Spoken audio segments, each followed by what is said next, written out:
श्रीमद् भगवत गीता में श्री भगवान कृष्ण अर्जुन को उपदेश देते हुए आहार के विषय में बताते हैं कि हमें अपने जीवन में किस प्रकार का आहार ग्रहण करना चाहिए। मुख्य रूप से वहाँ 3 प्रकार के आहारों के विषय में बताया गया है, सात्विक, राजसी और तामसी। हम इसी विषय में आगे श्लोकों में देखेंगे और पढ़ेंगे। प्रारंभ करते हैं।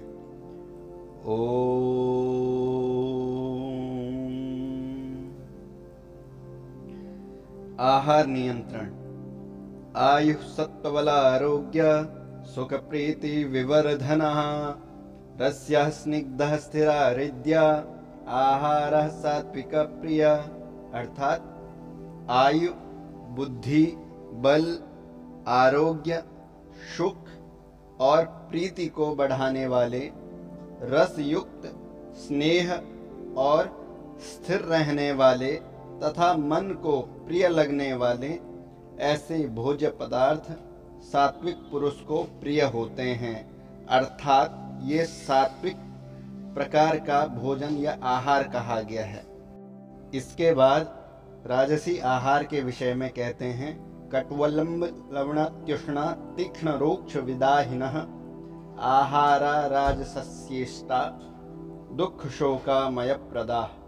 अर्थात कड़वे, खट्टे, लवण युक्त, अत्यधिक गर्म, तीखे, रूखे, ज्वलनशील और दुख, चिंता तथा रोगों को उत्पन्न करने वाला आहार, भोज्य पदार्थ राजस पुरुष को प्रिय होता है और यह राजसी आहार कहा गया है।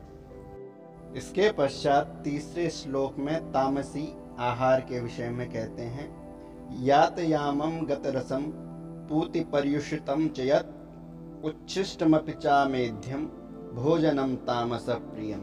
अर्थात जो भोजन अधपका, रसविहीन, दुर्गंध से युक्त, बासी और जूठा है तथा जो भोजन अशुद्ध भी है, वह भोजन तामस पुरुष को प्रिय होता है।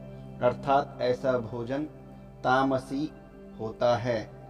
इन सभी भोजनों में सर्वश्रेष्ठ भोजन सात्विक कहा गया है।